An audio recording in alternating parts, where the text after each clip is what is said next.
একদম গুড, ওটাই।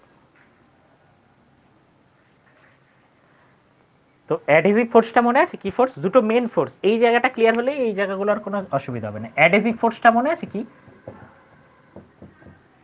বলো? কারেক্ট। আর কোহেসিভটা? কারেক্ট। দেখবে তুমি ধরো জল, ঠিক আছে, কিছুটা পরিমাণ জল এরকম করে ছুলে দিলাম, তো জল বিশাল জায়গা জুড়ে তো ছড়িয়ে যায় না, তাই না? বা আমি ধরো জল মেঝের উপর একটু ঢেলে দিলাম, বিশাল জায়গা জুড়ে ছড়িয়ে যায় না। কিন্তু সেই রকমই যদি আমি একটা ধরো স্প্রে, ঠিক আছে, বা কোনো গ্যাস একটুখানি ছড়ায়, ওটা অনেকটা জায়গা জুড়ে ছড়িয়ে যায়। এর কারণ কি? কারণ কোহেসিভ ফোর্স। জলের কিন্তু কোহেসিভ ফোর্সের মানটা তুলনামূলক গ্যাসের থেকে বেশি, ঠিক আছে? এই এই কারণে কি হচ্ছে, জলের কণাগুলো বিশাল ছড়িয়ে যাচ্ছে না। কোহেসিভ ফোর্স মানে একটা জলবিন্দু আর একটা জলবিন্দুকে টেনে ধরে আছে, ঠিক আছে?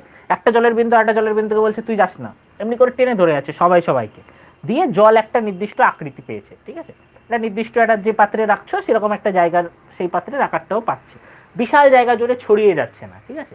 এইটা হচ্ছে যে কোহেসিভ ফোর্স। অ্যাডহেসিভ ফোর্স কোনটা? যেটা ভিন্ন মাধ্যমে। সব থেকে এটার ভালো উদাহরণ এই যে আমি বোর্ডের উপর লিখেছি, আমার এখানে তো পেনে তো কালি, তো এই লেখাটা এখানে কি করে থেকে গেল, তাই না, বোর্ডের উপর? এটাই কিন্তু হচ্ছে অ্যাডহেসিভ ফোর্স। অ্যাডহেসিভ ফোর্স কি? এই যে কালি, এই কালিটা কিন্তু বোর্ডের সাথে দেখো সেটে গেল, তার মানে কি বোর্ডের যে দেওয়াল আর এই যে আমার কালি, এই দুটোর ভিতরে একটা অ্যাডহেসিভ ফোর্স কাজ করলো, তার জন্যই কিন্তু এই কালিটা আছে। নর্মাল মেয়েরা যে লিপস্টিক পরে, লিপস্টিক কেন থাকে? কারণ ডিউ টু অ্যাডহেসিভ ফোর্স। যে কোনো কিছু তুমি দেখবে, এইগুলো হচ্ছে কি অ্যাডহেসিভ ফোর্স, ঠিক আছে? যে কাজল পড়ছে, কাজলটা চোখে তো লেগে থেকে যাচ্ছে, তাই না, পড়ে যাচ্ছে না তো নিচে, কারণ কি? Adhesive force. যে দুটো ভিন্ন মাধ্যমের বস্তু পরস্পর পরস্পরকে আকর্ষণ করছে, কাজল আর তোমার যে চোখের আমাদের যে গাত্র, সেই দুটো পরস্পরকে, ওরা ওরা চাইছে পরস্পরের সাথে সেটে থাকতে। তো এইগুলো হচ্ছে অ্যাডহেসিভ ফোর্স, যেখানে দুটো ভিন্ন মাধ্যমের ভিতর। আর এইটা হচ্ছে কোহেসিভ ফোর্স, যেখানে একই মাধ্যম, যে জলের বিন্দুগুলো পরস্পরকে সেটে আছে। এই জিনিসটা বোঝা গেল নাকি বোঝা গেল না বলো তো?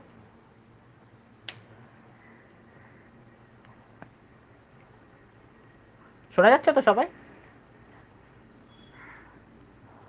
আচ্ছা, আজকে আমরা যেটা পড়ছি, যে কালকের যে তোর দু একটা জায়গায় বলছিলি ডাউট আছে, জাস্ট কুইক রিক্যাপ, বা আরও হয়তো অনেকের ডাউট থাকতে পারে, সেই জায়গাটা কুইক রিক্যাপ হয়ে যাবে।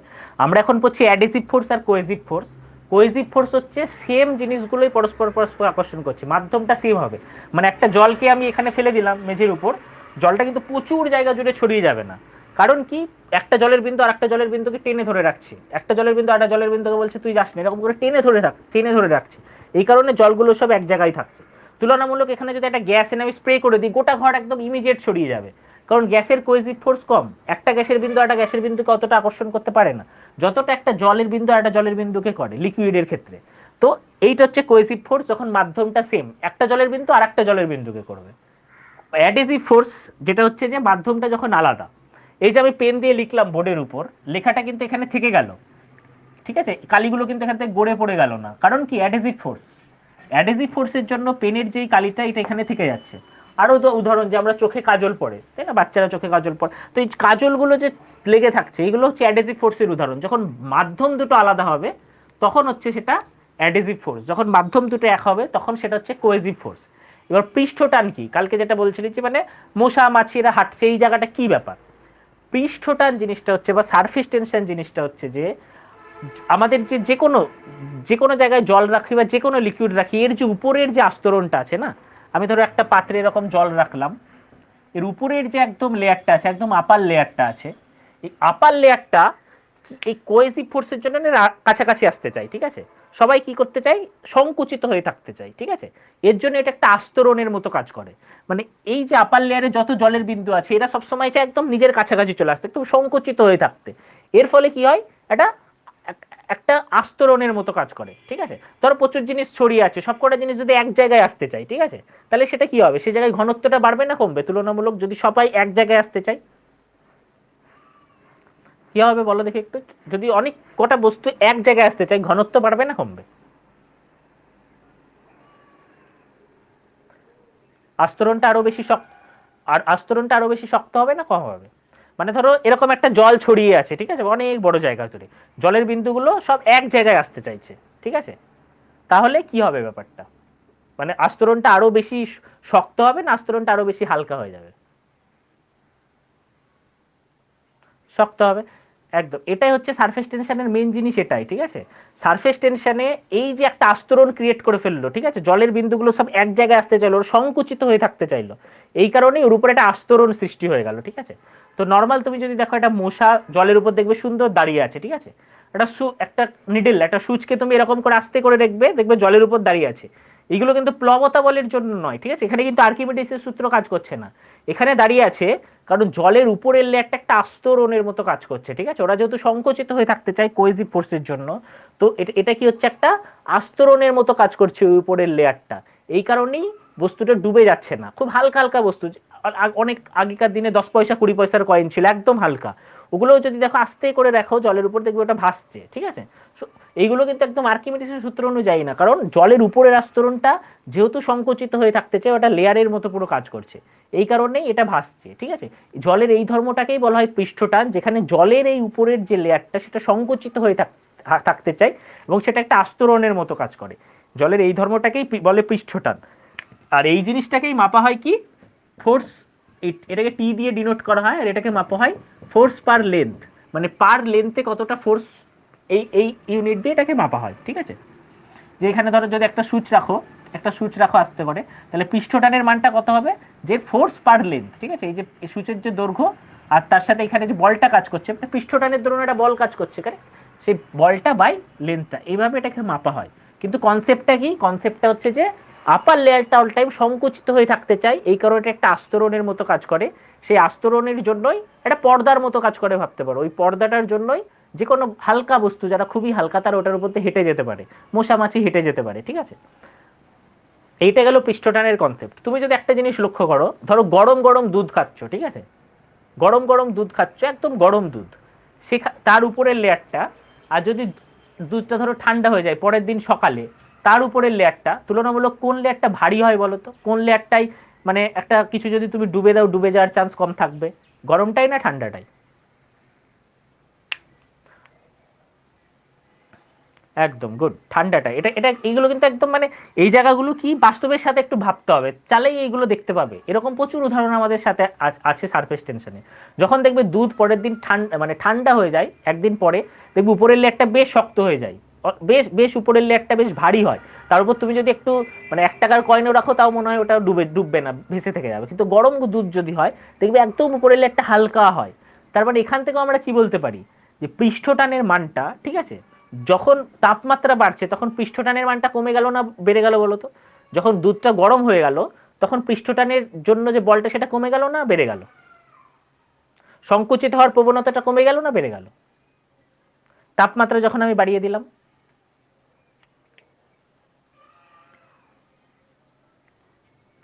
ভেরি গুড, ভেরি গুড, কমে গেল, ওর জন্যই তো লেয়ারটা হালকা হয়ে গেল, তাই না?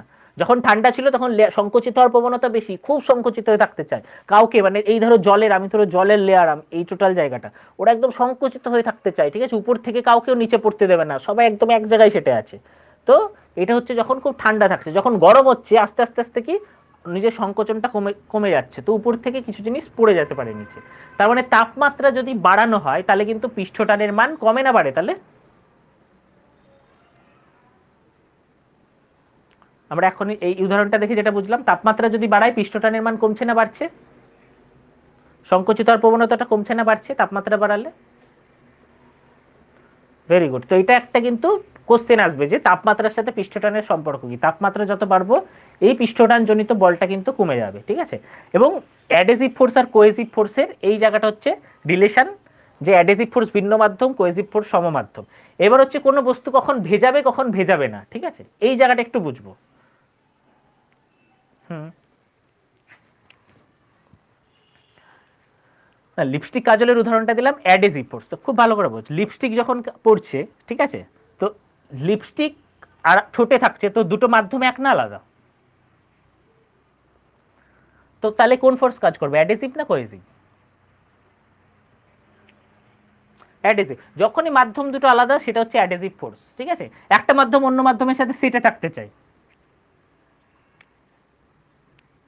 হ্যাঁ ওটা একটা কোহেসিভ ফোর্স। এই দুটো ফোর্সের কারণে আলটিমেটলি লিপস্টিকটা ঠোঁটে থাকছে, একটা লিপস্টিকের কোড়া একটা লিপস্টিকের কোড়ার সাথে থাকবে সেটা থাকতে, আর লিপস্টিক গুলো আবার থাকবে ঠোঁটের সাথে সেটা থাকবে, আলটিমেটলি অ্যাডহেসিভ অ্যান্ড কোহেসিভ ফোর্সের জন্য আলটিমেটলি থাকছে। কাজলের ক্ষেত্রেও সেম একই ব্যাপার।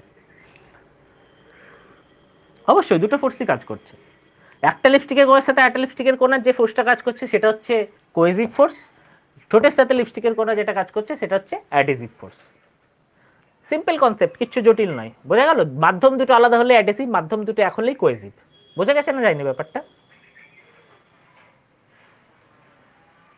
মেঝেতে জল ফেললে জলের বিন্দুগুলো কি পরস্পরের কাছাকাছি থাকতে চাইছে, এই কারণে প্রচুর ছড়িয়ে যাচ্ছে না। এটা কি ফোর্স? এটা এক ধরনের কোহেসিভ ফোর্স। জলের বিন্দুগুলো পরস্পর সাটাসাটি কাছাকাছি থাকতে চাইছে, তাই না? এটা হচ্ছে কোহেসিভ ফোর্স।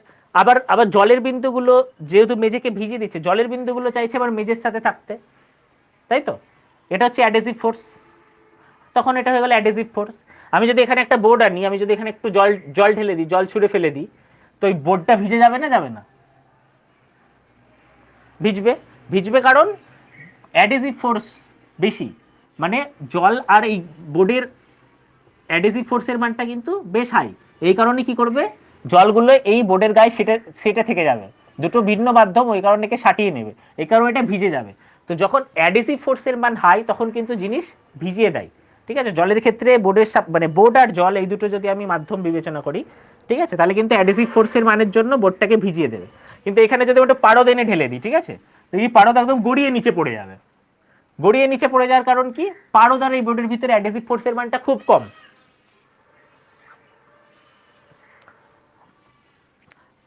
হ্যাঁ, পারদের কোণাগুলো নিজেদের কোহেসিভ ফোর্সের মান বেশি, আর অ্যাডহেসিভ ফোর্সের মানটা তুলনামূলক বেশ কম।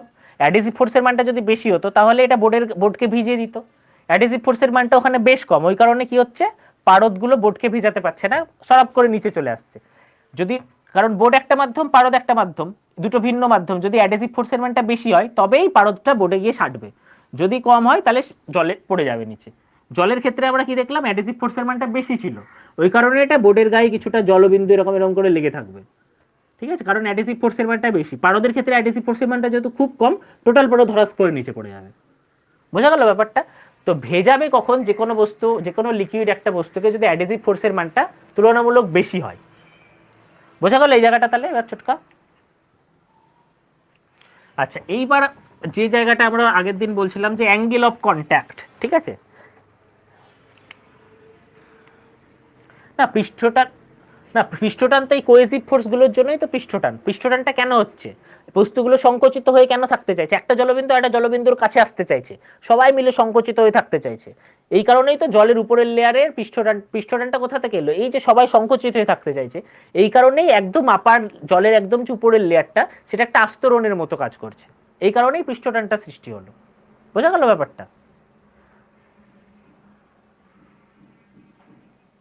না তুই পৃষ্ঠটানটা তুই একটা একটা কাচের গ্লাসে জল ঢাললি, তার আপারের লেয়ারের সাপেক্ষে ভাব, ঠিক আছে? পৃষ্ঠটান মানে কি, একদম আমার জলের একদম যে আপার লেয়ারটা, আমি যে এই যে ছবিটা দিয়ে দেখেছিলাম, ঠিক আছে, এই যে আমার জলের আপারের লেয়ারটা, এইখানে আমি যদি একটা ছোট্ট 10 পয়সার কয়েন রাখি ডুববে না, এখানে সুন্দর ভাসবে কয়েনটা। কারণ কি, এই যে জলের প্রত্যেকটা বিন্দু এদের ভিতর কোহেসিভ ফোর্স আছে, তো এরা চাই পরস্পর একদম সংকুচিত হয়ে থাকতে, ঠিক আছে, খুব কাছাকাছি থাকতে। তো যখনই জিনিস সংকুচিত হয়ে থাকতে চাইছে তখন এরা একটা পর্দার মতো কাজ করছে, এদের উপরে হালকা হালকা জিনিসকে এরা নিচে পড়তে দিচ্ছে না, এটাই হচ্ছে পৃষ্ঠটান, ঠিক আছে? বোঝা গেল ব্যাপারটা? না এটা খুবই হালকা বস্তু, ঠিক আছে, যেহেতু পৃষ্ঠটান, যেহেতু আস্তরণের সাপেক্ষেই ওখানে থেকে গেল, এই কারণে এখানে আর্কিমিডিসের সূত্র কাজ হলো না। আর্কিমিডিসের সূত্র বড় বড় ভারী ভারী বস্তুর ক্ষেত্রে কাজ হবে, ঠিক আছে? এগুলো খুবই হালকা, একটা মশার ও কতটা ওয়েট, তাই না, একটা ছোট্ট 10 পয়সার কয়েন কতটা ওয়েট, এইগুলোর ক্ষেত্রে পৃষ্ঠটানের জন্য এরা ভাসবে। এখানে এটা কিন্তু আর্কিমিডিসের সূত্র অনুযায়ী ভাসছে না, এটা পৃষ্ঠটানের জন্য।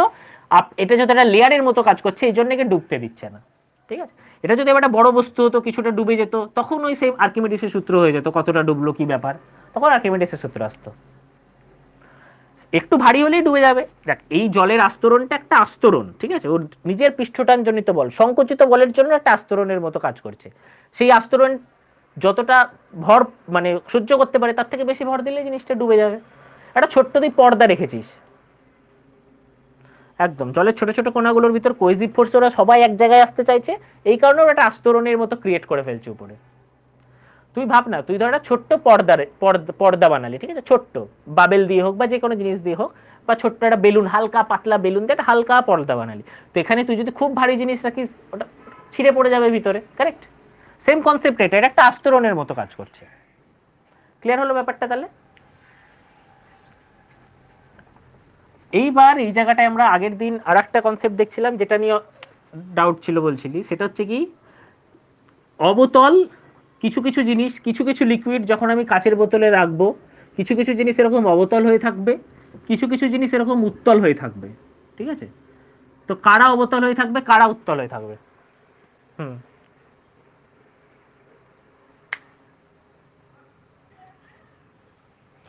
ওটা অ্যাডহেসিভ ফোর্স, একদম ওটা অ্যাডহেসিভ ফোর্স, ঠিক আছে? এই যে এই উদাহরণটাই দেখ, এটা এটা হচ্ছে জল আছে এখানে, ঠিক আছে? তো জলের এই ছোট ছোট ছোট ছোট যে কোনাগুলো আছে এরা পরস্পর কাছাকাছি নিচে থাকতে চাইছে, এই কারণে আস্তরণের মতো কাজ করছে, ঠিক আছে? এই জায়গাটা মানে অবতলটা এতটাও অবতল না, না তুই খুব ভালো করে লক্ষ্য করে থাকবি, এতটা নিচু না বাট একদম এরকম স্ট্রেটও না, ঠিক আছে? হালকা দেখবি একটু অবতল হয়ে আছে, ঠিক আছে? একটু হালকা অবতল হয়ে থাকে জল, ঠিক আছে? অবতল হয়ে থাকে কারণ কারণ জলের অ্যাডহেসিভ ফোর্সের মানটা বেশি, তবেই জল কাচকে ভেজায়। আমি যদি এটাকে উল্টে দিই, সমস্ত জল নিচে পড়ে যাবে না, কিছু কিছু জল এই কাচের গায়ে থেকে যাবে, কারণ জলের অ্যাডহেসিভ ফোর্সের মানটা বেশি।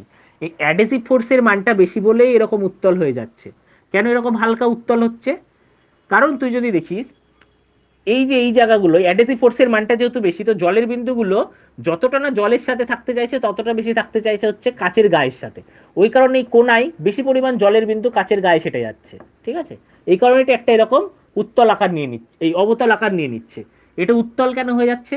কারণ এইখানে অ্যাডহেসিভ ফোর্সের মানটা যেহেতু কম, তো এরা নিজেদের ভিতর বেশি আকর্ষণ করতে চাইছে, যতটা না এরা কাচের গায়ে থাকতে চাইছে। এই জন্য কাচের গায়ে থেকে দেখবি নর্মাল পজিশন থেকে নিচে নেমে গেছে, কাচের গায়ে আমি বেশি থাকতে চাই না, আমরা নিজেদের ভিতর বেশি থাকতে চাই, এদের কোয়েজিভ ফোর্সের মানটা বেশি। ওই কারণে এরকম উত্তল হয়ে গেছে, জলটা অবতল হয়ে গেছে কারণ অ্যাডহেসিভ ফোর্স বেশি, এরা কাচের গায়ে বেশি থাকতে চায়, ওই জন্য ওরা কাচের দিকে বেশি চলে গেছে যে আমি কাচের গায়ে থাকবো, কাচের গায়ে থাকবো। এ বলছে না না আমি কাচের গায়ে থাকবো না।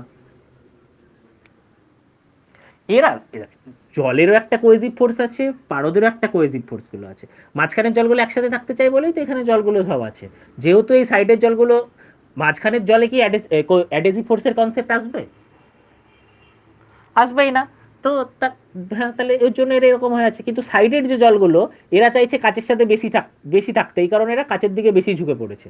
আর এরা চাইছে কি, এদের যেহেতু কোয়েজিভ ফোর্সের মানটা বেশি, এরা চাইছে কাচের গায়ে কম থাকতে, এর জন্য এরা কাছ থেকে দূরে পালিয়েছে, ঠিক আছে? তো এই এই হচ্ছে কনসেপ্ট অ্যাডহেসিভ ফোর্স। এবার যখন অ্যাডহেসিভ ফোর্সের মানটা বেশি, তখন বস্তুটা এরকম অবতল হয়ে যাবে। এবং তখন স্পর্শকোণ কি? স্পর্শকোণ হচ্ছে এই যে যে কোনো একটা কোণা, এই যে এই যে আকারটা আছে এখান থেকে আমি একটা স্পর্শক টানলাম, এইটাই যে কাচের গায়ের সাথে যে কোণটা করবে সেটাকেই বলা হচ্ছে স্পর্শকোণ বা কন্ট্যাক্ট অ্যাঙ্গেল, ঠিক আছে? অ্যাঙ্গেল অফ কন্ট্যাক্ট, এটাকেই বলা হচ্ছে অ্যাঙ্গেল অফ কন্ট্যাক্ট। তো বস্তু যদি অবতল হয়, ঠিক আছে, তাহলে অ্যাঙ্গেল অফ কন্ট্যাক্ট হচ্ছে এটা। তো এই অ্যাঙ্গেল অফ কন্ট্যাক্ট এটা একটা সূক্ষ্মকোণ না স্থূলকোণ? এটার মান 90 এর বেশি না কম? আমি যে এই যে কোণটা এখানে টানলাম, সূক্ষ্মকোণ, ঠিক আছে? আর এইখানে যদি আমি একটা স্পর্শক টানি তাহলে স্পর্শকটা এরকম হয়ে যাবে, কারেক্ট? তাহলে এইটা একটা সূক্ষ্মকোণ হলো না স্থূলকোণ হলো? স্থূলকোণ। তাহলে যখন সূক্ষ্মকোণ হয়, খুব প্রত্যেকটা কনসেপ্ট ভালো করে বুঝবো, যখন সূক্ষ্মকোণ হয় তখন অ্যাডহেসিভ ফোর্স বেশি হয় না কোহেসিভ ফোর্স বেশি হয়? এই যে এটা সূক্ষ্মকোণ হলো, জলের ক্ষেত্রে অ্যাডহেসিভ ফোর্স বেশি ছিল না কোহেসিভ ফোর্স বেশি ছিল? যখন সূক্ষ্মকোণ হয় অ্যাডহেসিভ ফোর্স বেশি হয়। যখন অ্যাডহেসিভ ফোর্স বেশি হয় তখনই অ্যাডহেসিভ ফোর্স বেশি মানে কি, বেশি কাচের গায়ে সেটা থাকতে চায়, তখনই সেই বস্তুটাকে জল ভেজাতে পারবে বা সেই লিকুইডটাই যার মধ্যে আছে তাকে ভেজাতে পারবে। যখন সূক্ষ্মকোণ হবে তখনই এই কাচের দেয়ালটাকে ভেজাতে পারবে, ঠিক আছে? আর যখন স্থূলকোণ হয় তখন অ্যাডহেসিভ বেশি না কোহেসিভ বেশি? কোহেসিভ বেশি। ওই কারণে এটা এটা হচ্ছে পারদ, ঠিক আছে? এই কারণে কিন্তু এ ভেজাতে পারবে না, ঠিক আছে? এই কারণে ভেজাতে পারবে না, ঠিক আছে? মার্কারি এরা কিন্তু ভেজাতে পারবে না, কারণ এখানে কি কোহেসিভ ফোর্সের মানটা বেশি, অ্যাডহেসিভ ফোর্সের মান কম, মানে দেয়াল নিচে কাচের দেয়ালে সাটতেই চায় না বেশি, ও হরাম করে একদম গড়গড়িয়ে নিচে পড়ে যাবে। ক্লিয়ার হলো? আর এই কোণটাকে আমরা বলছি স্পর্শকোণ। যে যে উত্তল বা অবতল যেটাই থাক, এই কোণার সাথে যে কোণটা তৈরি করবে সেটাকে আমি বলবো স্পর্শকোণ। ক্লিয়ার? এই জায়গাটা অ্যাঙ্গেল অফ কন্ট্যাক্ট। তো যদি পরীক্ষায় কোশ্চেন আসে যে একটা লিকুইড কখন আর একটা বস্তুকে ভেজাবে, এরকম যদি কোশ্চেন আসে, একটা লিকুইড একটা বস্তুকে কখন ভেজাবে, যদি স্পর্শকোণের মান 90 এর কম হয় না বেশি হয়? ঠিক আছে, যদি কম হয় তখনই ভেজাবে। এই গেল কনসেপ্ট। এবার এবার ক্লিয়ার হলো কি ব্যাপারগুলো সব? হ্যাঁ, এটাই স্পর্শকোণ। ক্লিয়ার এবার তাহলে ব্যাপারগুলো? আর কোনো ডাউট এখান থেকে? ঠিক আছে। আর কারোর কিছু, শুধু ছোটকা বলে না, বিনা বা অরুণিমা বা যারা আছো ঠিক আছে ক্লাসে, কারোর কিছু জায়গা ডাউট এখান থেকে? এইগুলো এই জায়গা থেকে কিন্তু একটা দুটো কোশ্চেন হয়, স্পেশালি রেল, এনটিপিসি বা এসএসসি সেন্ট্রালের পরীক্ষাগুলো এই জায়গা থেকে একটা দুটো কোশ্চেন হয়ই হয়, ঠিক আছে? তো এই জায়গাটা বোঝা গেল কি না? স্টিল কারোর কিছু ডাউট থাকছে আমাকে একটু জানিও, ডাউট থাকলে। হ্যাঁ, গুড। এবার আগের দিন আমি একটা ফর্মুলা লিখেছিলাম যেটা নিয়ে হয়তো অনেকে ভাবছিল এটা কি রকম জিনিস। তো এইখানে যদি আমি জল রাখি না, টোটাল ধরো জল বা যাই যে কোনো একটা লিকুইড রাখছি, আমি যদি এখানে একটা কাচের নল ডুবিয়ে দিই, আইদার এই জিনিসটা উপরে চলে যেতে পারে বা নিচে চলে আসতে পারে, ঠিক আছে? এই জিনিসটা হচ্ছে ক্যাপিলারি অ্যাকশন, যেটা আমরা আগের দিন কৌশিক নল পড়লাম বা কৌশিক বিক্রিয়া। ক্যাপিলারি অ্যাকশন কি? যখন অভিকর্ষজ, কৌশিক বিক্রিয়া, ঠিক আছে, যদি এরকম পরীক্ষায় আসে বা কৌশিক ক্রিয়া যখন পরীক্ষায় যদি আসে, যে গাছ মূল থেকে জল শোষণ করে কোন পদ্ধতিতে, capillary action, viscosity, surface tension, এরকম দু তিনটে অপশন থাকলো, তাহলে উত্তর কি হবে? ক্যাপিলারি অ্যাকশন, ঠিক আছে? এইবার হচ্ছে যে ক্যাপিলারি অ্যাকশনে কি হয়, গ্র্যাভিটেশনের বিরুদ্ধে জিনিস চলে যায়, ঠিক আছে, উপরের দিকে চলে যায়। তো কখন জিনিস এই উপরের দিকে যাবে আর কখন নিচের দিকে চলে আসবে, ঠিক আছে, সেইটার আমি একটা আগের দিন ফর্মুলা লিখেছিলাম। যে এই টোটালটা ধরে এরকম জল আছে, ঠিক আছে, তুমি এর ভিতরে একটা কাচের নল ডুবিয়ে দিয়েছো, তো তুমি লক্ষ্য করবে যে জল একটু উপরের দিকে উঠে যাবে, ঠিক আছে? তো প্রথমে জল এরকম ছিল, কাচের নল ডুবিয়ে দিলাম, কিছুটা জল উপরের দিকে উঠে গেল, তো এই হাইটটা ধরো এইচ, ঠিক আছে, এই হাইটটা ধরো এইচ, যেটুকু উপরে উঠলো, আমি আগের দিন কি লিখেছিলাম সেই ফর্মুলাটাই লিখেছিলাম, H equal to 2t cos theta by r rho g. এখানে টি কি? টি হচ্ছে এই যে তোমার যে বস্তু, যে লিকুইডটা এখানে আছে, ঠিক আছে, জল আছে, সেই জলের পৃষ্ঠটান। থিটা কি? থিটা হচ্ছে এই যে তোমার স্পর্শকোণটা, ঠিক আছে? আর কি? আর হচ্ছে এই যে তোমার যে কাচের নলটা ডুবিয়েছো তার ব্যাসার্ধটা। রো কি? রো হচ্ছে এই যে জলটা আছে সেই জলটার ঘনত্ব। জি কি? সেটা হচ্ছে অভিকর্ষজ ত্বরণ, ঠিক আছে? তো আগের দিন আমরা দেখছিলাম যে কাচের নল যদি আমি এতে করি, ঠিক আছে, আমি যদি জলের ভিতর এরকম করে দিই, তাহলে জল উপরের দিকে উঠে যায়, কিন্তু যদি এটা সিমিলারলি পারদ থাকে এই টোটালটাই, পারদ কিন্তু নিচে নেমে যাবে। এই জিনিসটা আমরা এই ফর্মুলা দিয়ে আগের দিন একটু বোঝার চেষ্টা করছিলাম। কারণ কারণ কি জলের ক্ষেত্রে এই থিটার মানটা 0 থেকে 90 এর ভিতর, এটার উত্তর হ্যাঁ কি না হবে? আমি যদি বলি জলের ক্ষেত্রে থিটার মানটা 0 থেকে 90 এর ভিতর, এটা ঠিক না ভুল? জলের ক্ষেত্রে থিটার মানটা 0 থেকে 90 এর ভিতর, এটা ঠিক না ভুল? ঠিক। তো 0 থেকে 90 এর ভিতর হলে কস থিটার মান পজিটিভ হয় না নেগেটিভ হয়? ঠিক আছে, দেখো থিটার এরকম একটা কোঅর্ডিনেট থাকে, ঠিক আছে, ফার্স্ট কোঅর্ডিনেটে কস থিটার মান হচ্ছে পজিটিভ, সেকেন্ড কোঅর্ডিনেটে কস থিটার মান কিন্তু নেগেটিভ, ঠিক আছে? তো জলের ক্ষেত্রে কস থিটার মানটা পজিটিভ, তাহলে এইচ এর মানটা পজিটিভ হবে না নেগেটিভ হবে? টি এর মানও তো পজিটিভ, আর এর মান তো পজিটিভ হতেই হবে, আর কিছু তো নেগেটিভ হওয়ার জায়গা নেই, এইচ এর মান পজিটিভ হবে। এই কারণেই হাইটে কিছুটা পরিমাণ উপরে উঠবে, ঠিক আছে, যেহেতু থিটার মানটা পজিটিভ, এই ফর্মুলা অনুযায়ী কিছু পরিমাণ উপরে উঠবে। কিন্তু পারদের ক্ষেত্রে আমি যদি বলি থিটার মানটা 0 থেকে 90 এর ভিতর, তাহলে আমি ঠিক বলছি না ভুল বলছি?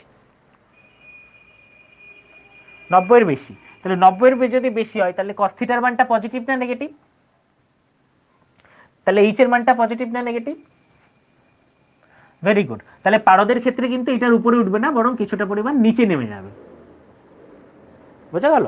এটা হচ্ছে ফর্মুলা, যে কৌশিক বিক্রিয়ার ফলে, কৌশিক ক্রিয়ার ফলে কোনো জিনিস কতটা উপরে উঠবে, সেই ফর্মুলাটা হচ্ছে এইচ।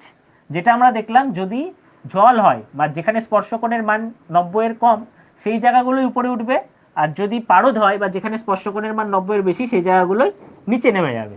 তাহলে যদি তোমাকে এরকম বলে যে ক্যাপিলারি অ্যাকশনের ফলে জল বা যার স্পর্শকোণ 90 এর কম সেটা উপরে ওঠে না নিচে নামে, তাহলে উত্তর হবে উপরে ওঠে, হাইট বাড়ে। আর যদি বলে যে পারদের ক্ষেত্রে উপরে ওঠে না নিচে নামে, তাহলে হবে নিচে নামে, হাইট কমে। এই গেল হচ্ছে টোটাল, এই ফর্মুলাটা এই কারণে বলা, ঠিক আছে? বাট এইখান থেকে যেটা আমাদের মানে মনে রাখতে হবে, কে কাকে কখন ভেজাবে। একটু যে মিউটে না একটু মিউট করে দিও, ঠিক আছে? কে কখন ভেজাবে সেটা আমাকে প্রথমে দেখতে হবে। ভেজাবে কখন? যখন থিটার মানটা 0 থেকে 90 যদি ভিতর হয় তখন ভেজাবে। স্পর্শকোণের মানটা যদি 0 থেকে 90 ভিতর হয় তাহলে ভেজাবে। স্পর্শকোণের মানটা যদি 90 বেশি হয়ে যায় তাহলে কিন্তু আর ভেজাতে পারবে না। তো এই গেল ওভারঅল কনসেপ্ট। আর কারোর সামান্যতম ডাউট হলে আমাকে বলবে, ঠিক আছে? আমি এই জায়গাগুলো আবার, এটা এটা বোঝা গেছে কি? উর্মি, সিরিন বা যারা আছো বুঝতে পেরেছো এই জায়গাটা? ছোটকা ক্লিয়ার এবার?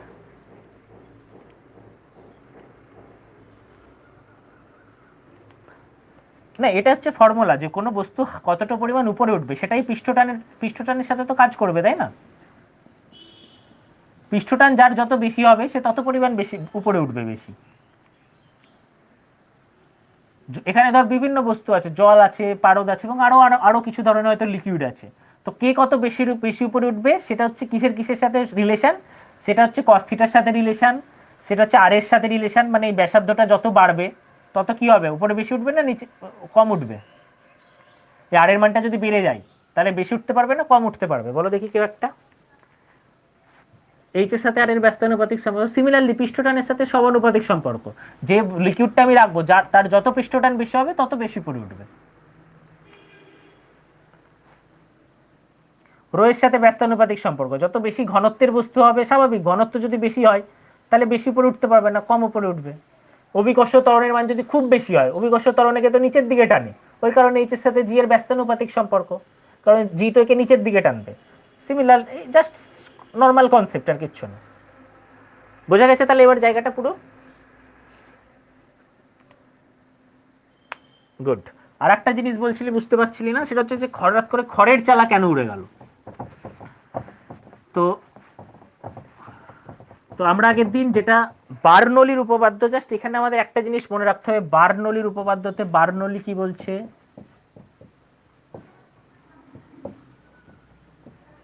বার্নৌলির উপপাদ্যতে বার্নৌলি বলছে যে একক আয়তনে চাপ শক্তি প্লাস গতিশক্তি প্লাস স্থিতিশক্তি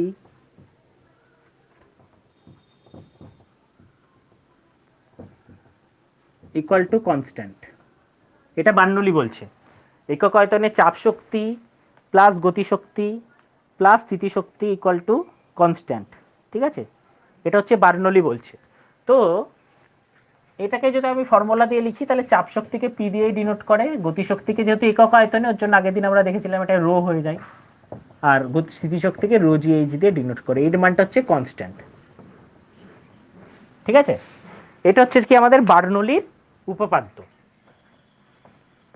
প্রথমটা হচ্ছে পি, পি প্রেসার। একক আয়তনে চাপ, একক আয়তনে একটা শক্তি হচ্ছে চাপ। ঠিক আছে, আগের দিন এটা আমরা প্রুভ করে দেখেছিলাম যে পি ইকুয়াল টু কি, তুই বল? Force by area. তো P equal to force by area তো। আচ্ছা, এবার উপরে আমি এস দিয়ে গুণ করছি, নিচে এস দিয়ে গুণ করছি, মানে সরণ দিয়ে গুণ করছি। তাহলে ফোর্স ইন্টু সরণ কি হয়? বল ইন্টু সরণ, কাজ তো। আর এরিয়া ইন্টু সরণ কি হয়? আয়তন তো।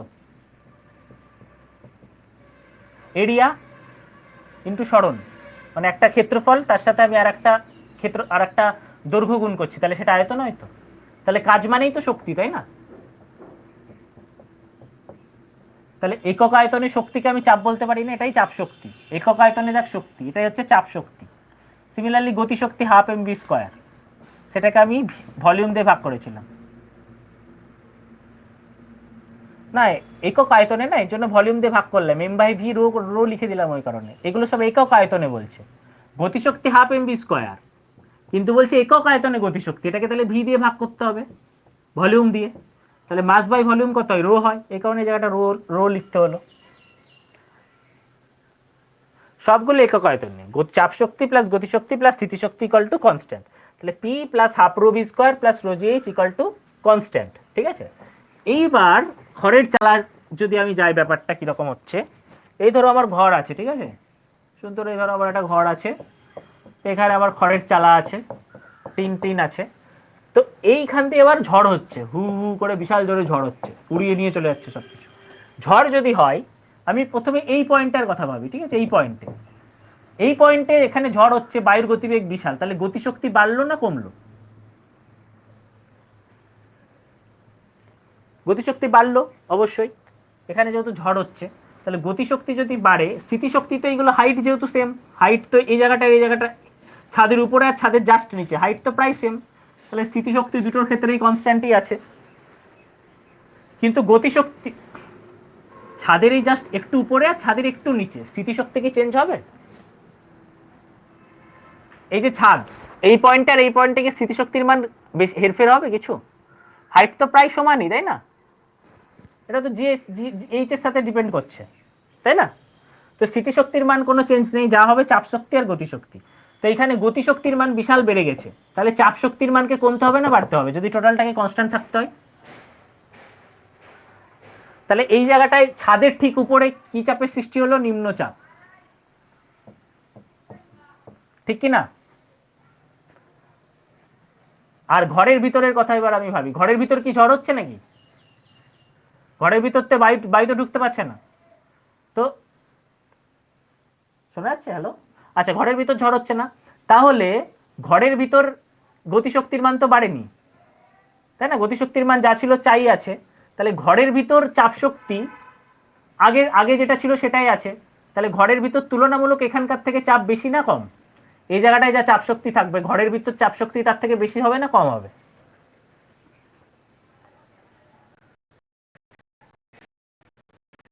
বোঝা যাচ্ছে জায়গাটা কি চাইছি? ঘরের ভিতর গতিশক্তির মান না, এই জায়গাটা চাপের মানটা কেন কমে গেল বলতো? এই জায়গাটা চাপের মানটা কেন কমে গেল উপরে?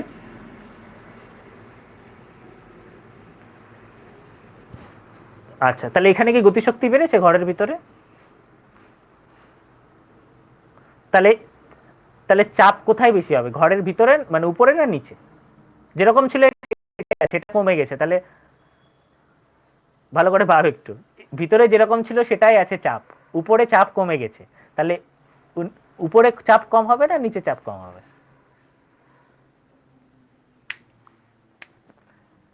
একদম উপরে নিম্নচাপ হবে, কারণ আমি তো বলছি উপরে চাপ কমে গেছে, তাই না? যেহেতু উপরে গতিশক্তি বেড়ে গেছে চাপ কমে গেছে, এখানে তো গতিশক্তি বাড়েইনি, তাহলে এখানে যা চাপ ছিল আগের যেটা চাপ ছিল সেটাই হবে, যেটা আগের চাপ ছিল সেটাই থাকবে। তাহলে এই দুটো চাপের ভিতর কোন চাপটা বেশি? উপরের চাপটা কম আর নিচের চাপটা বেশি, এটা উচ্চ চাপ আর উপরে নিম্ন চাপ। কি ছোটকা ক্লিয়ার হলো না হলো না? তো ভিতরে আবার তো চাপ এবার ঘরের ভিতরে বেশি হবে, তাহলে ভিতরে উচ্চ চাপ হয়ে গেছে, উপরে নিম্ন চাপ, তো বস্তু সবসময় কোন চাপ থেকে কোন চাপে যায়? উচ্চ চাপ থেকে নিম্ন চাপে। তো যেহেতু ভিতরে উচ্চ চাপ, ও কি করবে? টিনটাকে উপরের দিকে ঠেলবে, এই কারণে দেখবি ঝড়ের সময় টিন একটু উপর নিচ করে। তো টিনটাকে উপরের দিকে ঠেলবে, কারণ উপরে নিম্ন চাপ আর ভিতরে উচ্চ চাপ, টিনটাকে উপরের দিকে ঠেলবে। যে একটু উপরের দিকে উঠবে, হাওয়া একে উড়িয়ে নিয়ে বেরিয়ে চলে যাবে। এটাই হচ্ছে যে বার্নৌলির উপপাদ্যের সাহায্যে এইগুলো এক্সপ্লেন করা যায়, এটাই আমরা আগের দিন পড়েছিলাম, ঠিক আছে? এগুলো কিছু কঠিন না, একটু শুনতে হবে খুব ভালো করে ব্যাপারগুলো, ঠিক আছে? আর একটু বুঝতে হবে, ব্যাস। বোঝা গেল তাহলে ছোটকা এবার? হুম?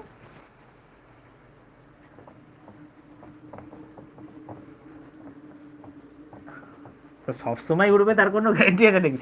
যে আমার এই যে চাল, ঝড়ের তো গতিবেগ হতে হবে যে এই চালের যে ওয়েট তাকে উড়াতে পারে, তাই না? অবশ্যই। আচ্ছা, তাহলে এই জায়গাটা আমরা ক্লিয়ার হলাম, ঠিক আছে? তাহলে আগের আগের দিনে তোর যে ডাউটগুলো ছিল ক্লিয়ার হলো তো সব? আচ্ছা, আর আর আগের দিনের কালকের ক্লাস থেকে আর কারোর কোনো জায়গা ডাউট বা কোনো জায়গা মনে হচ্ছে বোঝা যায়নি? তো ছোট ছোট আমি ওই কোশ্চেনগুলো আমি বই থেকে নিয়ে আমি দিয়ে দেবো গ্রুপে, ঠিক আছে? যে কোশ্চেনগুলো আমরা আগের দিন সলভ করলাম ওই কোশ্চেনগুলো আমি গ্রুপে দিয়ে দেবো, তোমরা সবাই প্র্যাকটিস করো, ঠিক আছে? তাহলে আরও বুঝতে পারবে যে কোনো জায়গা বোঝা গেল কি গেল না। বাট মেনলি পৃষ্ঠটান, সেখান থেকে ক্যাপিলারি অ্যাকশন, ঠিক আছে? সেখান থেকে বার্নৌলির উপপাদ্য সাহায্যে কোন যন্ত্র কাজ করে আমরা আগের দিন পড়লাম, ভেঞ্চুরিমিটার আর আমাদের এ লিফট, ডাইনামিক লিফট, ঠিক আছে? ডায়নামিক লিফট আর ভেঞ্চুরিমিটার, এই দুটো যন্ত্র বার্নৌলির উপপাদ্য দিয়ে কাজ করে, ঠিক আছে? যদি জিজ্ঞেস করে বার্নৌলির উপপাদ্য দিয়ে কোন যন্ত্র কাজ করে, যদি অপশন থাকে এই দুটো মিটার, এই দুটো জিনিস বার্নৌলির উপপাদ্য দিয়ে কাজ করে, ঠিক আছে? ডায়নামিক লিফট আর ভেঞ্চুরিমিটার, ডায়নামিক লিফট আর ভেঞ্চুরিমিটার, ঠিক আছে? ভেঞ্চুরিমিটার একটা জলের প্রবাহ কতটা কি হচ্ছে সেইগুলো মাপা যায় ভেঞ্চুরিমিটারের সাহায্যে। এটা এক ধরনের যন্ত্র যেটা বার্নৌলির উপপাদ্য দিয়ে কাজ করে। হাইড্রোলিক লিফট আর ডাইনামিক লিফট যাতে গুলিয়ে না যায়, ঠিক আছে? Hydraulic lift Pascal, dynamic lift Bernoulli, ঠিক আছে? আচ্ছা, এইবার আমি জাস্ট আগের দিনের ক্লাসটা একটু রিক্যাপ করলাম, কারোর যদি কিছু ডাউট থাকে সেটা হয়ে যাওয়ার জন্য। এবার যার যা জায়গা ডাউট এবার একটু বলতে পারো, ঠিক আছে? জাস্ট সায়েন্স থেকে বলে না, কোন জায়গাটা কীরকম প্রবলেম হচ্ছে, যে এটা মিসলেনিয়াস, আমি এটা ছোট্ট ভেবেছিলাম সেশন রাখবো তোমাদের সাথে। যার যে জায়গাটা প্রবলেম হচ্ছে, ঠিক আছে, কোন বই পড়তে হবে বা কোন পরীক্ষার কিছু যদি কারোর কোনো ডাউট থাকে, ঠিক আছে, বা এই বই এই জায়গাটা কঠিন লাগছে, যার যেরকম ডাউট প্রিপারেশন রিলেটেড তোমাদের। উর্মি, বিনা, শিরিন যারা আছো, বলো। আর রমেশ সিং আছে, বাট রমেশ সিং এর প্রবলেম হচ্ছে রমেশ সিং একটু, সেটা বলছি পুরনো, তো রমেশ সিং একটু পুরনো হয়ে গেছে, তো প্রচুর বেশি ইনফরমেশন দিয়ে ভরিয়ে দিয়েছে জায়গাটাকে। সে জায়গায় নিতিন সিংহানিয়ার, হ্যাঁ সে জায়গায় নিতিন সিংহানিয়ার বইটা ঠিকঠাক সুন্দরভাবে রিপ্রেজেন্ট করেছে। নিতিন সিংহানিয়ার বইটা দেখতে পারো। বা আমি পার্টিকুলার যদি এই বছরের বাজেট বলো, আমি যে স্ক্রিনশটগুলো পাঠিয়ে দিয়েছি না, ওইটা একটু দেখে নেবে, এই বছরের বাজেট ওখান থেকেই মোটামুটি কভার হয়ে যাবে। কারণ বাজেট থেকে ওই কত টাকা এলো কত টাকা গেল, ঠিক আছে, তারপর তোমার কোন খাতে কত টাকা খরচ হলো।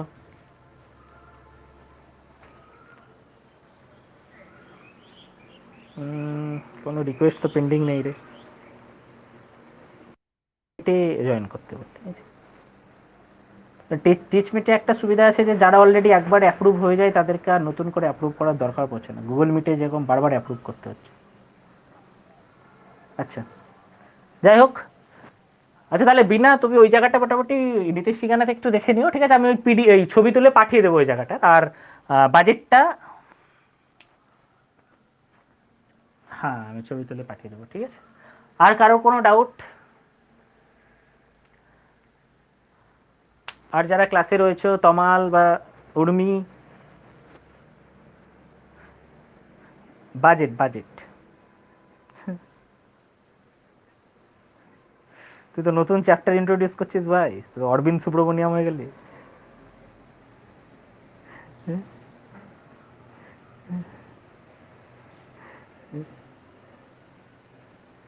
না, আর কারা আছে মোটামুটি ক্লাসে আমাদের?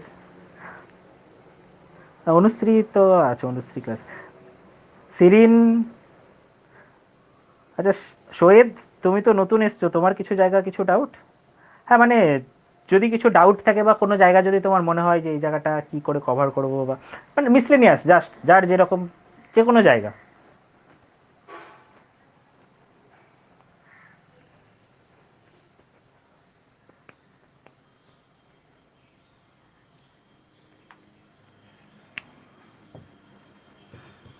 কারেন্ট অ্যাফেয়ার্স, তাই তো? তো কারেন্ট অ্যাফেয়ার্সের বেস্ট ওয়ে কিন্তু হচ্ছে, মানে যেটা একদম আইডিয়াল ওয়ে হওয়া উচিত, ডেলিকার ডেলি কারেন্ট অ্যাফেয়ার্স পড়া উচিত। বাট সেটা আমাদের অনেকেরই হয়ে ওঠে না, ঠিক আছে?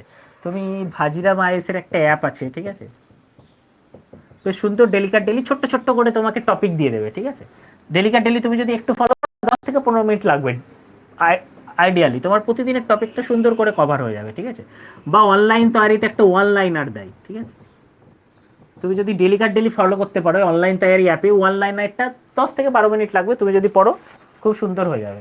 তো এইটা যদি আমরা করতে পারি এটা হচ্ছে আইডিয়াল। যদি এটা আমরা একান্তই না করতে পারি, অ্যাটলিস্ট মান্থলি যে ম্যাগাজিনগুলো বেরোয়, অ্যাচিভার্স হোক বা প্রতিযোগিতা দর্পণ হোক, যে কোনো একটা ম্যাগাজিন মান্থলি যদি ফলো করতে পারি, সেটা হচ্ছে তারপর চেষ্টা, সব থেকে বেস্ট উপায় হচ্ছে যদি ডেলিকার ডেলি করতে পারি, বাট এটা অনেক সময়তেই হয়ে ওঠে না।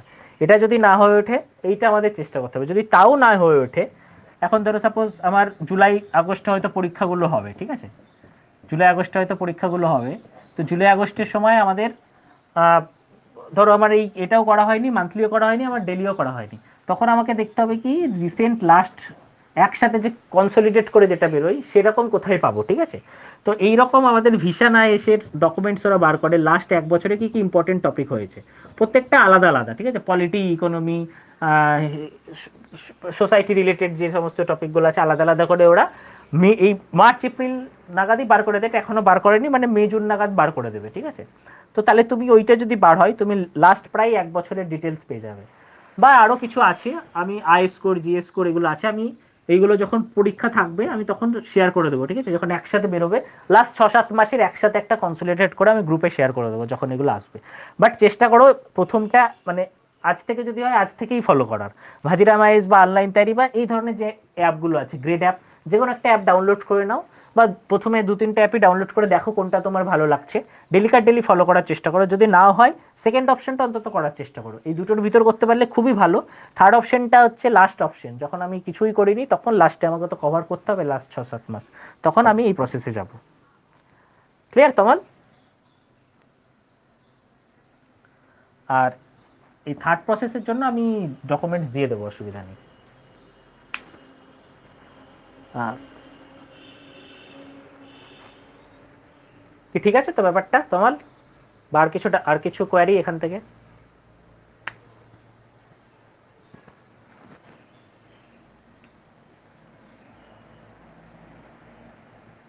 কি শোনা যাচ্ছে তোমার ভয়েস? তোমার মনে হয় বাই চান্স অফ হয়ে গেছে।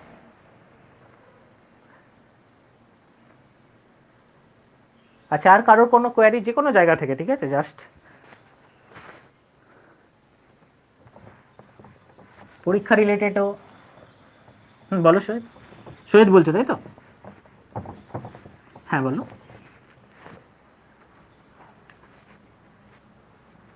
হুম হুম। দেখো সেটাই, তুমি যদি মানে শুধু ওয়েস্ট বেঙ্গল পুলিশ বা ওই ধরনের পরীক্ষাগুলো দাও, তোমার এতটা ডেপথে লাগবে না কোনো কিছুই, ঠিক আছে, বিশেষ করে ইকোনমিক্স এতটা ডেপথে লাগবে না, ঠিক আছে, তোমার পলিটি বিশাল ডেপথে লাগবে না, ঠিক আছে, পলিটি বিশাল ডেপথে লাগবে না, কিন্তু তোমার চেষ্টা করবে হিস্ট্রি বা জিও এইগুলো মোটামুটি পড়ে নেওয়ার, কারণ এখান থেকে অনেক যেহেতু তোমাকে ছোট ছোট এমসিকিউ আসবে, হিস্ট্রি জিওটা কিন্তু মোটামুটি পড়ে নেবে। ইকোনমিক পলিটি প্রচুর ভিতর থেকে না পড়লে হবে, উপর উপর পড়লে মোটামুটি হবে। ম্যাথটা তো তুমি যে পরীক্ষায় দাও পুলিশ টুলিশ সবাই তোমার কাজে লাগবে, ম্যাথ অ্যান্ড জিআই, তো ম্যাথ অ্যান্ড জিআইটা কিন্তু তোমাকে করে নিতে হবে। তো তুমি এই যে টপিকগুলো আছে ইকোনমিক পলিটি, এই পুলিশ পুলিশ বা এই রিলেটেড এক্সামের গুলোর জন্য, ঠিক আছে।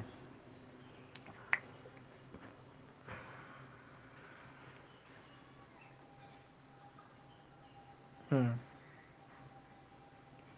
একদম, হ্যাঁ, ঠিক ঠিক বলেছো, এই ধরনের কোশ্চেনগুলোই আসবে ওখানে, তোমাকে এরকম জিজ্ঞেস করবে না যে ফিসকাল ডেফিসিটের কোন কম্পোনেন্টটা আমাদের ইকোনমিতে বেশি এফেক্ট ফেলে, ঠিক আছে, এরকম জিজ্ঞেস করবে না যে কনজিউমার প্রাইস ইন্ডেক্স পরে কিভাবে মাপা হয়, ঠিক আছে, সেখানে 2-3টে ফর্মুলা দিই, এরকম কোশ্চেন তোমাকে জিজ্ঞেস করবে না, তোমাকে ওই রকমই কোশ্চেন জিজ্ঞেস করবে, ঠিক আছে, বাজেট কে প্রথম করে, এই বছরের বাজেটে কি হলো, ফিসকাল ডেফিসিট কত ছিল, জাস্ট ফ্যাকচুয়াল 2-3টে কোশ্চেন, বিশাল ডেপথে তোমার যাওয়ার দরকার নেই, তুমি যদি সিভিল মানে স্পেশালি ডব্লিউবিসিএস না দাও, ঠিক আছে, বিশাল ডেপথে যাওয়ার দরকার নেই, বাট উপর উপর একটা ধারণা রাখবে, বেস্ট তুমি ক্লাসগুলো ফলো করো, যতটা তুমি ইনটেক করতে পারছো সেটুকু ইনটেক করে নাও, তোমার ওই ধরনের পরীক্ষার জন্য যথেষ্ট, ঠিক আছে।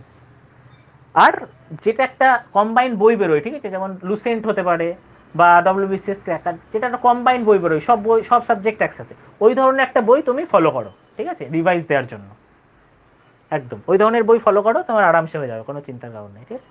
বাট ম্যাথ জিআই হিস্ট্রি এই জিনিসগুলো একটু কভার করো, কারণ এখান থেকে যে কোনো তুমি যাই পরীক্ষা দাও এখান থেকে তোমার একটু কোশ্চেন আসবে, ঠিক আছে।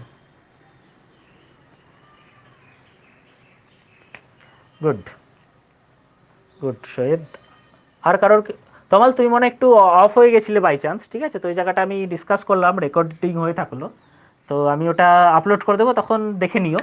তো মেন যেটা বলার ওটাই ছিল যে ডেলিকার ডেলি যদি সম্ভব হয় করে নিও, ঠিক আছে, ভাজিরা মাইজ বা ওই ধরনের অনলাইন তৈরির অনলাইনার ওইগুলো থেকে, যদি তাও সম্ভব না হয় মান্থলি ম্যাগাজিনটা চেষ্টা করো, অ্যাচিভার্স বা প্রতিযোগিতা দর্পণ, যদি তাও সম্ভব না হয় তাহলে লাস্ট 6-7 মাসের যে একটা কনজাইজ বেরোয়, যেমন ভিশানাইজ কদিন পর বার করবে, আমি ওইগুলো ডাউনলোড করে শেয়ার করে দেবো গ্রুপে, ঠিক আছে। বাট বেস্ট হচ্ছে যদি ডেলিকার ডেলি করতে পারো, আর ডেলি এটা না হলেও যদি মান্থলি করতে পারো, এই দুটোর ভিতরে একটা চেষ্টা করো, কারণ একসাথে 6-7 মাস করতে গেলে বেশ চাপ হয়ে যায় তখন।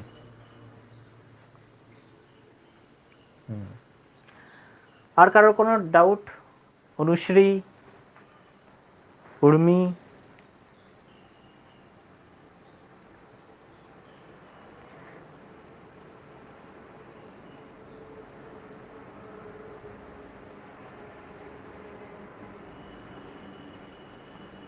তা হিন্দু পেপার পড়া ভালো, বাট উপকার তো অনেক হবে যদি রেগুলার পড়া যায়, কিন্তু সমস্যা হচ্ছে যে বিসিএস এর জন্য খুব একটা কাজ মানে তোমার কনসেপ্ট ক্লিয়ারের জন্য খুব ভালো, ঠিক আছে, ইন্টারভিউ পার্সপেক্টিভে তোমার অনেক সুবিধা হবে, মানে যখন তুমি ধরো যে কোনো পরীক্ষা ইন্টারভিউ দেবে, তোমাকে যখন কারেন্ট সিনারিও থেকে যদি কোনো কোশ্চেন জিজ্ঞেস করে, মানে তোমার একটা ভিউ তৈরি হবে সমস্ত কিছু টপিকের উপর, ঠিক আছে?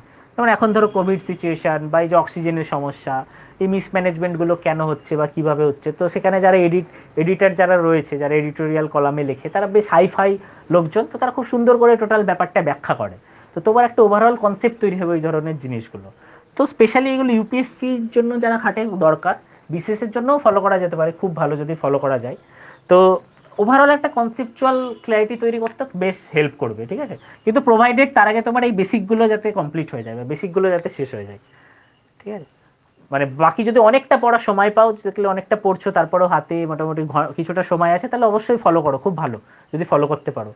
বাট আমার ধরো মানে সময় নেই, দিনে হয়তো আমি 4-5 ঘন্টা পড়াশোনা করি, আমি ইকোনমি সেরকম পড়ি না, পলিটিও পড়ি না, ডেলি হিন্দুর এডিটোরিয়ালটা আমি রেগুলার পড়ি, সেটাতে কিন্তু আমার কিছু লাভ হবে না, ঠিক আছে? আগে এই বেসিকগুলো আমাকে, যাতে বেসিকের জন্য আমার প্রপার সময় থাকে, তারপর এক্সট্রা সময় আমি অবশ্যই সেগুলোর জন্য দেবো। শিরিন কিছু বলছিলে, বলো।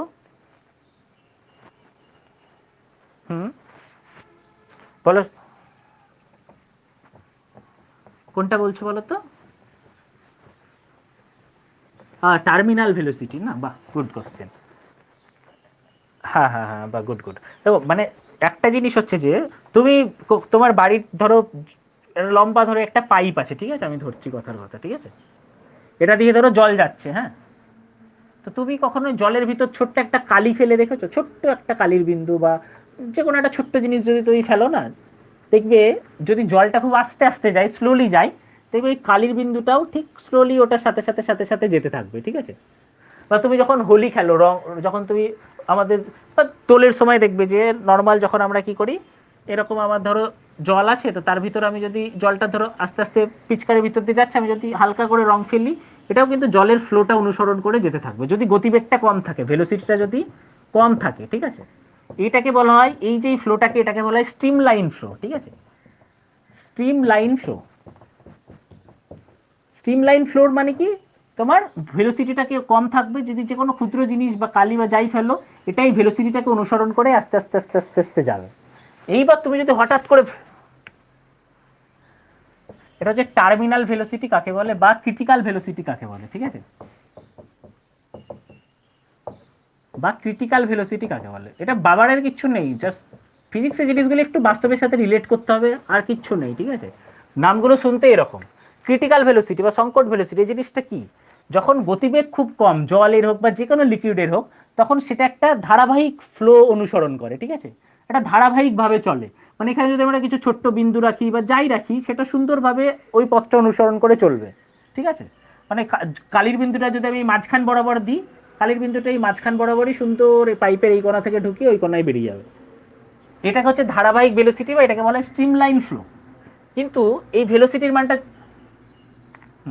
স্ট্রিমলাইন ফ্লো মানে হচ্ছে যে ধারাবাহিকভাবে বওয়া, স্ট্রিমলাইন মানে ধারাবাহিকভাবে বওয়া, ঠিক আছে? মানে ধর নদী, একটা নদী ধর খুব আস্তে আস্তে আস্তে আস্তে আস্তে বইছে, ঠিক আছে? নদীর মাঝখানে ধর তুই একটা ঠাকুরের বিসর্জন দেবে, কিছু একটা কাঠামো নদীর মাঝখানে ফেলে দিয়েছিস। তো নদীর যদি ভেলোসিটিটা খুব কম থাকে, আস্তে আস্তে আস্তে আস্তে আস্তে আস্তে বয়, এই ধর নদী এখান থেকে উৎপন্ন হচ্ছে, ঠিক আছে? এই ধর পাহাড় এখান থেকে উৎপন্ন হয়, এখানে সাগরে মিশে যাচ্ছে, ঠিক আছে? এটা ধর নদী। তুই নদীর মাঝখানে একটা কাঠামো বা কিছু ফেলে দিয়েছিস, তো এই নদীটা যদি আস্তে আস্তে আস্তে আস্তে বয়, এই কাঠামোটা দেখবি কিন্তু এই মাঝখানেই থাকবে, সুন্দর বইতে বইতে বইতে বইতে বইতে একটা কিন্তু সমুদ্রে এসে পড়ে যাবে। তার মানে কি, এটা একটা ধারাবাহিক ফ্লো অনুসরণ করছে, এটাকেই বলা হয় স্ট্রিম লাইন ফ্লো, ঠিক আছে?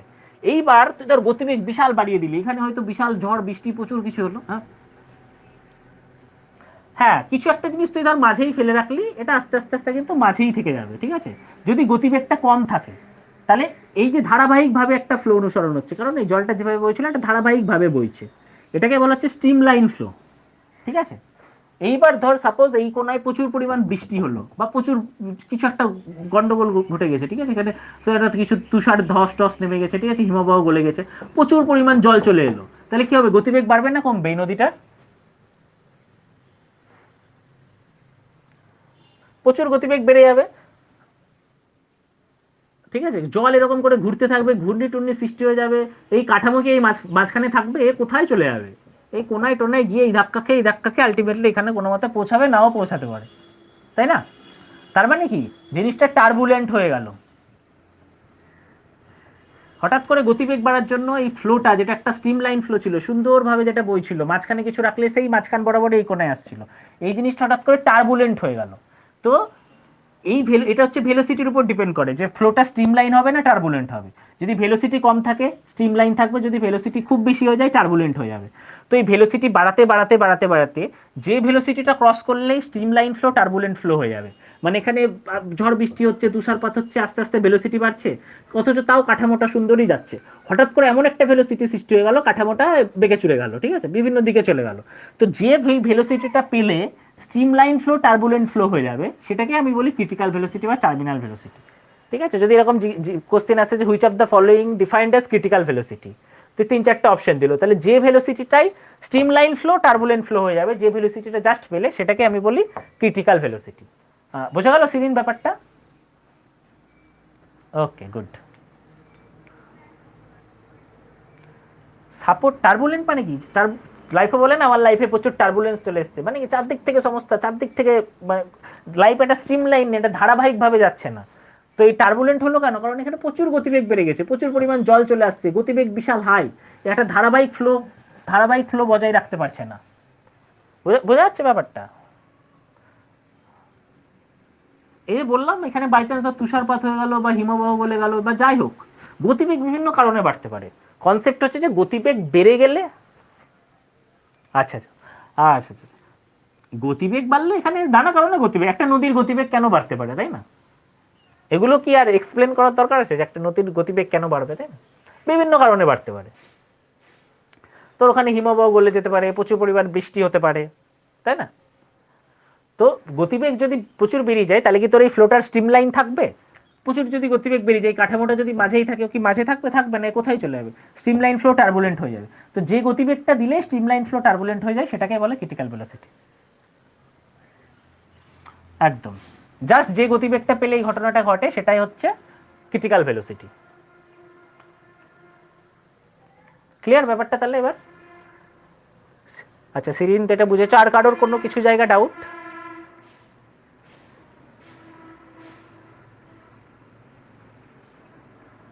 একদম, যেই ক্রিটিক্যাল ভেলোসিটিটা পেলো তখনই টার্বুলেন্ট হলো। যে ভেলোসিটিটা পেলেই স্ট্রিম লাইন ফ্লো টার্বুলেন্ট হয়ে যায়, সেটাকে বলা হয় ক্রিটিক্যাল ভেলোসিটি। প্রথমে যখন আস্তে আস্তে যাচ্ছিল তখন স্ট্রিম লাইন ছিল, গতিবেগ বাড়তে বাড়তে যেই ক্রিটিক্যাল ভেলোসিটি পেয়ে গেল তখন টার্বুলেন্ট হয়ে যাবে।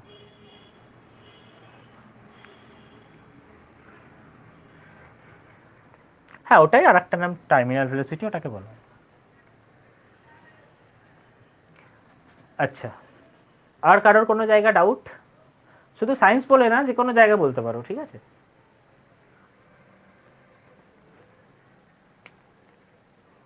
হ্যাঁ বলো। হুম, ঠিক আছে, অসুবিধা নেই। আর যদি বেশি অসুবিধা হয় রেকর্ডেড ক্লাসটা একবার ফলো করে নিবি। হ্যাঁ, হ্যাঁ সিরিন বলো। এখান থেকে ওই কালকে যে আমরা কিছু কোশ্চেন আলোচনা করলাম, আচ্ছা তোমার তখন নেট চলে গেছিল না, এখান থেকে ঠিক ওই কোশ্চেনগুলো আমি ওই কোশ্চেনগুলো আমি গ্রুপে দিয়ে দেবো, ঠিক আছে, অসুবিধা নেই। গ্রুপে দিয়ে দেবো, তোমরা একবার নিজেরা চেষ্টা করো, ঠিক আছে?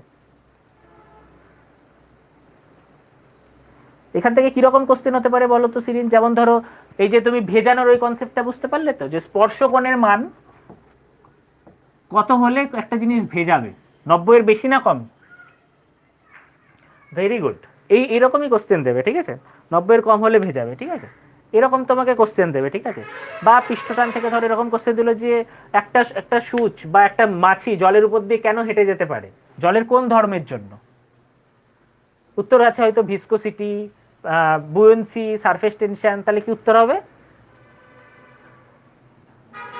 সারফেস টেনশন, ঠিক আছে। হঠাৎ করে দিল যে মূল, গাছের মূল কি করে জল সংগ্রহ করে, জলের কোন কোন কিসের জন্য? ক্যাপিলারি অ্যাকশন, ভিসকোসিটি, বুয়েন্সি, এরকম 3-4টে অপশন দিল। তাহলে কি উত্তর হবে? ক্যাপিলারি অ্যাকশন, ঠিক আছে। তারপর ধরো টেম্পারেচার বাড়লে পৃষ্ঠটানের মান কি হবে? বাড়বে, কমবে, একই থাকবে? টেম্পারেচার যত বাড়বে আমরা দেখলাম কি পৃষ্ঠটানের মান কমবে, তাই না? কারণ দুধ যখন ঠান্ডা ছিল তখন, হ্যাঁ দুধ যখন ঠান্ডা ছিল তখন একদম সংকুচিত ছিল, আস্তরণটা বেশি ছিল, ঠিক আছে। আর আমরা এই পৃষ্ঠটানটাকে আমরা কি করে মাপি? T equal to F by L দিয়ে আমরা মাপি, ঠিক আছে, পার লেন্থে কতটা ফোর্স কাজ করছে। তো তোমাকে এরকম দিতে পারে যে পৃষ্ঠটানের মাত্রাটা বলো, তাহলে নিউটন পার মিটার। ঠিক আছে, এরকম বিভিন্ন কোশ্চেন, আমি কোশ্চেন কালকে আলোচনা করেছিলাম, তোমার তখন নেটটা চলে গেছিল, আমি কোশ্চেনগুলো আরেকবার ওখান থেকে নিয়ে গ্রুপে দিয়ে দেবো, তাহলে তোমরা বাড়িতে প্র্যাকটিস করে নিতে পারবে কোশ্চেনগুলো দিয়ে, যার যার আউট থাকবে আমরা ক্লাসে আলোচনা করে নিতে পারবো। না আমি এই ধরনেরই কোশ্চেন কালকে তো আলোচনা করেছিলাম, ওই কোশ্চেনগুলো আরেকবার গ্রুপে দিয়ে দিলে তুই দেখে নিস যে এই কনসেপ্ট থেকে পারা যাচ্ছে নাকি, যদি পারা না যায় সেই সেই জায়গাগুলো নিয়ে আমরা আলোচনা করবো। কোনো কিছুতে ঘাবড়াবো না, ঘাবড়ে গেলেই মুশকিল, ঠিক আছে, সব জিনিস বুঝে বুঝে করা যাবে, হ্যাঁ ঘাবড়ানোর কিচ্ছু নেই, জাস্ট কোশ্চেনগুলো দেখতে হবে, লজিকটা বুঝতে হবে। সেদিন তাহলে বোঝা গেল কিরকম কি হতে পারে, আরো কিছু কোশ্চেন আমি গ্রুপে দিয়ে দেবো, হ্যাঁ ঠিক আছে। আর কারোর কিছু জায়গা ডাউট? অরুণিমা এগুলো সব ক্লিয়ার তো? অরুণিমা মনে হয় ড্রপ হয়ে গেছে না? আচ্ছা আচ্ছা ঠিক আছে, এগুলো তো অসুবিধা নেই তো এগুলোতে? ঠিক আছে, কোনো চাপ নেই, গুড। আর অন্য কোনো সাবজেক্টে কিছু প্রবলেম অরুণিমা, বা যে কেউ, ঠিক আছে, ইকোনমিক্স হোক, ম্যাথ হোক, সায়েন্স হোক, বাকি যা যা সাবজেক্ট হোক, বা বই, এই বই বা কোন বই পড়বো বা কি পরীক্ষা, যা রিলেটেড যা ইচ্ছা ডাউট বলতে পারো।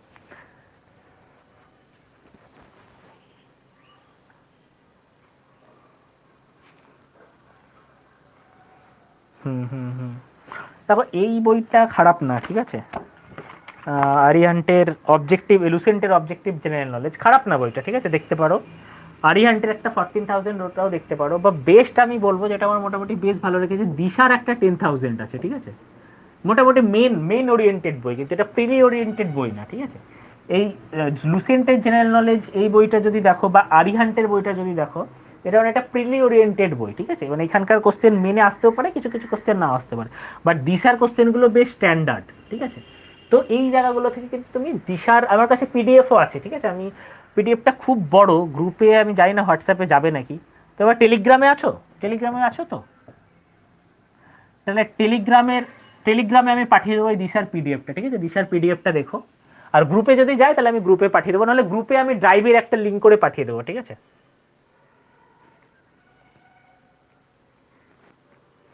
এই যে এই যে দেখালাম লুসেন্টের এই বইটা অবজেক্টিভ জেনারেল নলেজ,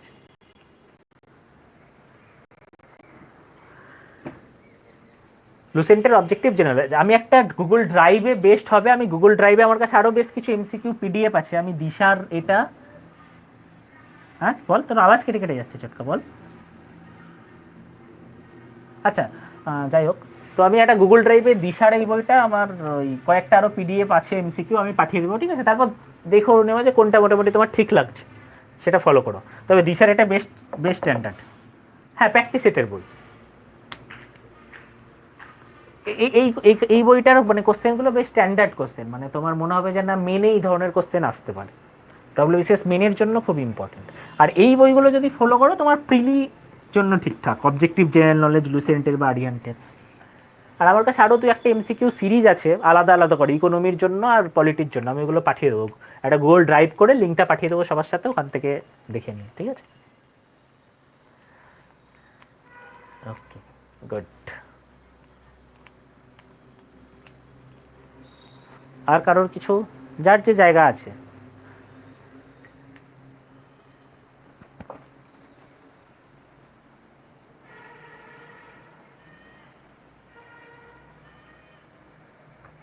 আহ, খুব ডিটেলসে না পড়লেও হবে, প্রিলিমসের সময় না একটু মডার্নের উপর বেশি জোর দিও, ঠিক আছে, মডার্নটার উপর, মডার্ন হিস্ট্রির উপর, মডার্ন হিস্ট্রি থেকে যেহেতু একটা আলাদা করে 25 মার্কস আছেই, তো প্লাস ওই ওই পার্টেও মানে অ্যাকচুয়ালি হিস্ট্রিতে তো টোটাল 50, তার মধ্যে শুধুমাত্র আমার স্বাধীনতা সংগ্রামের উপরেই 25, আর বাকি 25 হচ্ছে বাকি জায়গাগুলো থেকে। তো ওই বাকি 25-এর ভিতরেও বেশ কিছু কোশ্চেন মডার্ন থেকে থেকেই যায়, তো মডার্নটাই 50-এর ভিতরে হয়তো তুমি 30 নম্বর প্রায় মডার্ন থেকেই পেয়ে যাবে, তো মডার্ন হিস্ট্রিটাকে খুব ভালো করে পড়ে নেবে, ঠিক আছে, মডার্ন হিস্ট্রি যাতে একদম ঠুটোস্থ ঠোঁটের গোড়ায় থাকে, তাহলে তোমার ওই জায়গাটাতে প্লাস 30 নম্বর একদম শিওর। বাকি 20 নম্বরের জন্য তুমি মিডিয়েভেল অ্যানসিয়েন্ট উপর উপর দেখো, একদম বিশাল ডেপথে ঢুকে যেতে হবে না অন্তত প্রিলির জন্য, ঠিক আছে। অ্যানসিয়েন্টের যে ইম্পর্টেন্ট জায়গাগুলো, ঠিক আছে, যেমন সিন্ধু সভ্যতা থেকে কিছু কোশ্চেন, মৌর্য বংশ, গুপ্ত বংশ, ঠিক আছে, তোমাকে একদম সেই চোল চালুক্য পল্লবের খুব ভিতরে ঢুকে যাওয়ার দরকার নেই, ঠিক আছে, জাস্ট ওখানকার প্রথম রাজাকে, শ্রেষ্ঠ রাজাকে, এইগুলো মোটামুটি পিলির জন্য দেখলেই হবে। মিডিয়েভেলেও খুব ডেপথে চলে যাওয়ার দরকার নেই, মোটামুটি মোটামুটি দেখো, বাট মডার্নটা খুবই ভালো করে দেখো। আর মিডিয়েভেল আর অ্যানসিয়েন্ট তুমি যতটা পারছো দেখো, ঠিক আছে? যতটা ভিতরে ঢোকা যায়, খুব ভিতরে না ঢুকলেও হবে ফ্রি লাগে, খুব ভিতরে ঢুকে গেছো তাহলে 30 তোমার ওখানে শিওর হয়ে যাচ্ছে, 50-এর ভিতর। ক্লিয়ার? হ্যাঁ অরুণিমা বলো।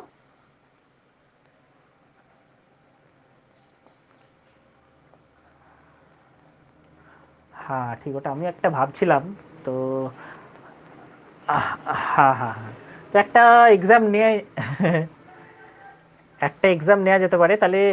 ওই ওই রকমই মানে করতে হবে, ধরো একটা টাইম দেওয়া থাকলো, আমি হোয়াটসঅ্যাপে কোশ্চেন পাঠিয়ে দিলাম, তোমরা মোটামুটি ধরো 45 মিনিট বা হাফ অ্যান আওয়ার যেটা টাইম থাকলো, তারপর তোমরা আহ, ছবিটা তুলে আমাকে ওই টাইমের ভিতর গ্রুপে পাঠিয়ে দিলে কি হবে? তো তাহলে প্রসিডিওরটা ঠিকঠাক মোটামুটি, না অন্য কোনো সাজেশন? হ্যাঁ একদম। ঠিক আছে, তাহলে নেক্সট উইকেই টার্গেট করা যাক, ঠিক আছে? যদি সম্ভব হয় মোটামুটি যেটুকু আমরা করলাম, ধরো মেনসুরেশন আমরা মোটামুটি 2-3টে চ্যাপ্টার করলাম, ঠিক আছে? ইকোনমিক্স টোটাল ধরো একটা বড় চ্যাপ্টার আমরা করে ফেলেছি, ফিসকাল ডেফিসিট থেকে বাজেট থেকে শুরু করে ফিসকাল পলিসি বাজেট। তো যে জায়গাগুলো হলো মোটামুটি এইগুলোর উপর তাহলে একটা এক্সাম নেওয়া যেতে পারে। আমি তাহলে মোটামুটি কোন কোন টপিকগুলো হবে আমি গ্রুপে তাহলে আপডেট করে দেবো, ঠিক আছে? এই টপিকগুলোর একটা এক্সাম।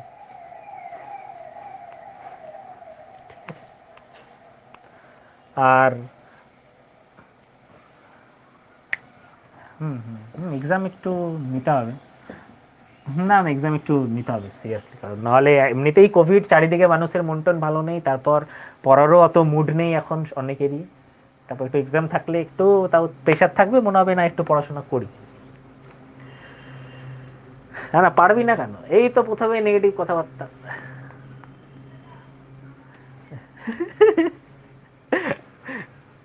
না না ছোটকা, বেশি ঢং করে লাভ নেই ভাই, একদম পড়াশোনা করো, পরীক্ষা দিয়ে দাও, সব পারবে, কোনো চাপ নেই।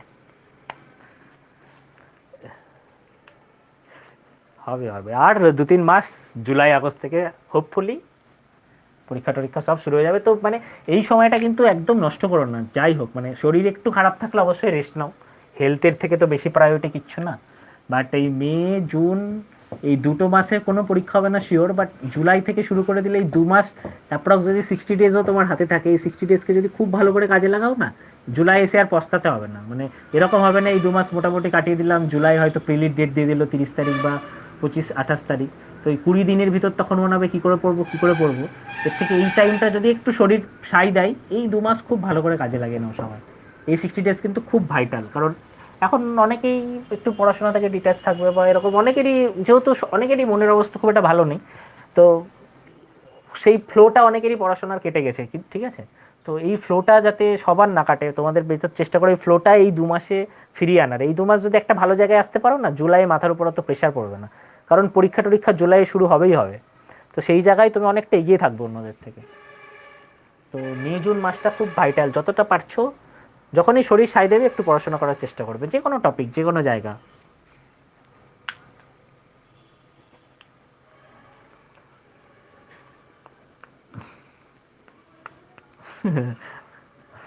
ঠিক আছে, এসব ফেসবুকে বা হোয়াটসঅ্যাপে স্টেটাস অবধি ঠিক আছে, বাট বাস্তবে সবাই পড়াশোনা করবে আর সবাই সেই খাটবেও। ছেলেপিলে এরকম অনেকে আছে যাদের সিএটি এর পরীক্ষা আছে, বেডে গিয়েও পড়াশোনা করছে, তাই না? কত ছবি এরকম ভাইরাল হচ্ছে। যতটা সম্ভব চেষ্টা করতে হবে, অবশ্যই হেলথ সবার আগে প্রায়োরিটি, শরীরের উপর দিয়ে কিছু হয় না।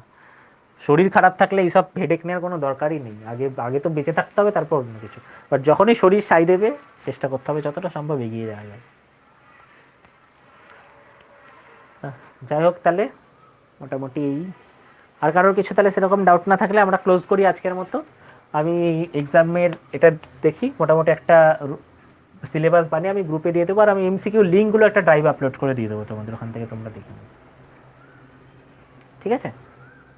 ঠিক আছে, আর কারোর কিছু লাস্ট কোশ্চেন, নাহলে কমপ্লিট শেষ?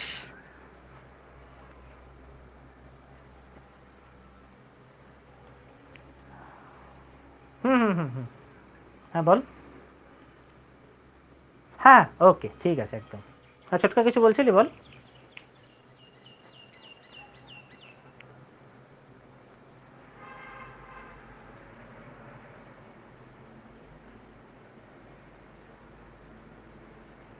হুম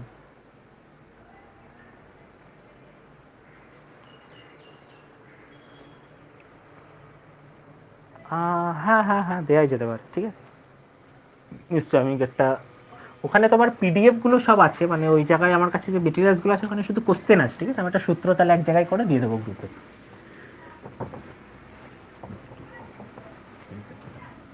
ঠিক আছে তাহলে, টাটা, ক্লোজ করছি, ঠিক আছে।